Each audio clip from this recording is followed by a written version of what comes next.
అనేది కాకుండా ప్రజలు కూడా బాధితులైనటువంటి సందర్భాలు మనం చూసాం.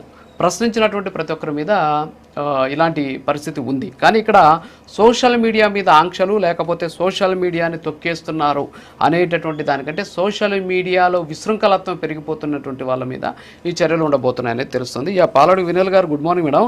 సార్, నేను ఈ ఉపా చట్టం గురించి అంటే మాజీ మంత్రులు వాళ్ళు అంటే ఒక చట్టానికి సంబంధించి మాట్లాడేటువంటి సందర్భంలో ఆ చట్టంకి సంబంధించినటువంటి అంశాలను మాట్లాడాలి, అంతేగాని దాన్ని అవహేళన చేసే విధంగా మాట్లాడినటువంటి పరిస్థితి. పిసార్ ఒకసారి నేను అంబటి రాంబాబు గారు మాట్లాడిన బయట ఒకసారి ప్లే చేయండి, తర్వాత మీరు రియాక్ట్ అవ్వండి మేడం. అదేదో ఉప్మా చట్టం అని ఎందుకు కేసు పెట్టారంట ఎవరో ఒక ఆయన. ఉపా చట్టాన్ని ఉప్మా చట్టం అన్నారంట. అనరా మరి? ఉపా చట్టాన్ని ఎక్కడ పెడితే ఎక్కడ కావాలో అక్కడ పెడితే దాన్ని ఉపా చట్టం అంటారు, లేకపోతే ఉప్మా చట్టం అంటారు. చట్నీ లేని ఉప్మా చట్టం అది. రావణ్ అనే వ్యక్తి మీద పెడతారా? పెట్టి ఆయన తీసుకెళ్లి రిమాండ్లో పెడతారా? దాన్ని ఉప్మా చట్టం అంటే మళ్ళా కేసు పెడతారా? బుద్ధి ఉందా? నాకు అర్థం కాలేదు. ఏమండి ఉప్మా చట్టం కాక ఏం చట్టం అది? పలావ్ చట్టమా? నాకు అర్థం కాలేదు. ఏంటిది? చంద్రబాబు నాయుడు గారు ఓకే వినీల్ గారు, ఈ ఉపా చట్టాన్ని ఉప్మా చట్టం, చట్నీ లేని ఉప్మా చట్టం, లేకపోతే పలావు చట్టం, సో రకరకాలైనటువంటి మాటలు మన అంబటి రాంబాబు గారు మాట్లాడారు. ఇదే ఉపా చట్టాన్ని గతంలో జగన్మోహన్ రెడ్డి గారిని కంసుడు అని ఒక పదాన్ని వాడినందుకు ఒక వ్యక్తి మీద ఇదే చట్టాన్ని పెట్టినటువంటి పరిస్థితి. సో గతంలో మనం చూసే కొంతమంది మీడియాకు సంబంధించినటువంటి వాళ్ళ మీద కూడా కేసులు పెట్టారు. సో ఏమంటారు మేడం? ముందుగా రాజు గారు, మీకు ప్యానెల్లో ఉన్న సభ్యులందరికీ నా నమస్కారం అండి. మనం ఇవాళ సోషల్ మీడియా గురించి చర్చించే ముందు ఇప్పుడు అంబటి రాంబాబు గారు ఒక మాజీ మంత్రి, నేను లాయర్ని, నేను లా చదువుకున్నాను అని మాట్లాడతారు. అలాంటిది మరి ఆయనకి చట్టబద్ధంగా చేసిన చట్టం గురించి తెలియలేదు, ఉపా చట్టం గురించి ఉప్మా చట్టం, చట్నీ లేని చట్టం అని అంటున్నారు కదా. సరే, ఆయనకి తెలీదు, ఓకే.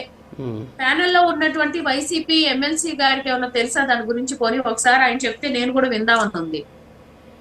నజీర్ గారు, ఉపా యాక్ట్ దేనికి సంబంధించండి? దాని డెఫినేషన్ ఏంటి? దాన్ని ఎలాంటి పరిధిలో తీసుకోవాలి? మొన్న కొడాలి నాని, ఆయన ఒక మాజీ మినిస్టర్, ఆయన శాసన సభ్యుడు, ఇన్నిసార్లు శాసన సభ్యులుగా ఉండి ఒక మాజీ మినిస్టర్ అయ్యండి ఉపానా ఉప్మానా అంటున్నారు. నిజంగానండి, అపార్ట్ ఆఫ్ ద పాలిటిక్స్ పక్కన పెడితే ఒక సామాన్యురాలుగా మాట్లాడాలంటే ఇలాంటి పనికిమాలిన ప్రజాప్రతినిధులన మనం అసెంబ్లీలో కూర్చోబెట్టింది అనిపిస్తుంది. చట్టాలని గౌరవించడం తెలీదు, ప్రజల్ని వీళ్ళు ఎడ్యుకేట్ చేయాల్సింది పోయి ఇంత అంటే ఒక రోడ్డు మీద వాళ్ళు చదువు జ్ఞానం లేని వాళ్ళు మాట్లాడుకున్నట్టు మాట్లాడుతున్నారు. పైగా వీళ్ళు వాయిస్ ఆఫ్ ద పబ్లిక్. మళ్ళీ నజీర్ గారు, ఉపా యాక్ట్ గురించి మీరన్నా చెప్పండి. అట్లీస్ట్ మీలాంటి చదువుకున్న వాళ్ళు. ఇజ్రాయెల్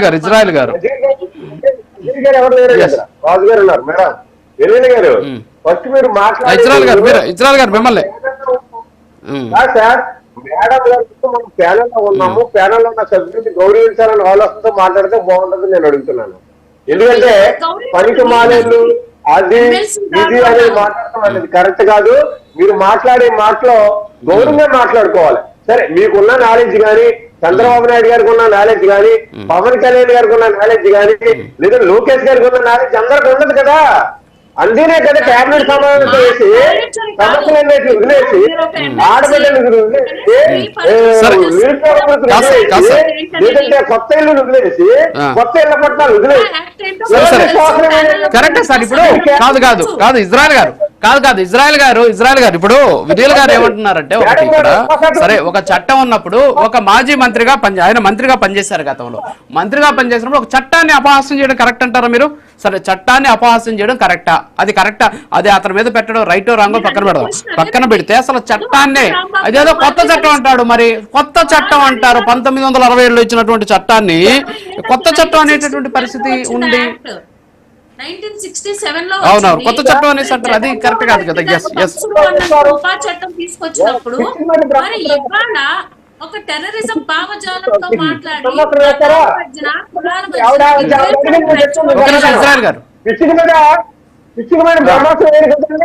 ఇప్పుడు అక్కడ మాట్లాడే ముందు ఒక్క నిమిషం ఒక్క నిమిషం ఇజ్రాయెల్ గారు మీరు ఆగండి, ఇజ్రాయెల్ గారు మళ్ళీ ఆగండి, మీరు ఆగండి. కాదు ఇప్పుడు వినీల గారు మిమ్మల్ని ఆ ఉపా చట్టం గురించి అడిగారు, దాని గురించి కొంచెం చెప్పండి. అసలు ఆమె అడిగిన ప్రశ్నకి దేశంలో సార్వభౌమాధికారానికి సమగ్రతకు భంగం కలిగించే విధంగా లేదా దేశంలో భయానక వాతావరణం సృష్టించేటువంటి తీవ్రవాదం చట్టం అది 1960 తీసుకొచ్చి పెట్టారు. ఎనగాక మొన్న ఒక రమణమూర్తి గారు ఒక స్వామిని మాట్లాడారు, అది పనికిరాని చట్టము, దాన్ని ఎప్పుడో తీసేయమని చెప్పేసి అన్నారు. ఆయన పనికిరాని అంటారండి ఈవిడ రమణమూర్తి గారు అని ఆయన పిచ్చి బ్రహ్మతో ఉపయోగిస్తున్నారు. కరెక్ట్ కాదు, 4 కోట్లు చెప్పారు. వీళ్ళ వల్ల కాక ప్రభుత్వం వల్ల కాక మళ్ళీ లేనిపోయిన చట్టాన్ని తీసుకొచ్చి రాజు మీద ఉపయోగిస్తున్నారు, ఆధారాలు లేకుండా అంటున్నారు. దానికి కాదు ఇక్కడ రమణమూర్తి కాదు సార్, ఇక్కడ రమణమూర్తి గారి గురించి మాట్లాడాలంటే చాలా ఉంటాయి, అది సబ్జెక్ట్ వేరే వెళ్ళిపోద్ది. రమణమూర్తి గారి గురించి మాట్లాడాలి అంటే చాలా ఉన్నాయి. ఆయన గతంలో ఆయనకు సంబంధించినటువంటి పూర్వాశ్రమంలో జరిగినటువంటి అంశాలన్నీ కూడా చర్చించాలంటే మనకి డిబేట్ సరిపోదు. మీరు తీసుకునేటటువంటి కనీస ఎగ్జాంపుల్స్ అన్నా సరే మంచి వాళ్ళని తీసుకోండి. మీరు ఎగ్జాంపుల్స్ కూడా అలాంటి వాళ్ళని తీసుకుంటే మళ్ళీ ఇబ్బంది అవుతుంది. ఎస్, మళ్ళీ వస్తాను మీ దగ్గరికి. వినీల్ గారు మీరు కంటిన్యూ చేయండి ప్లీజ్. ఒక్క నిమిషం సార్, ఒక్క నిమిషం. రాజు గారు నేను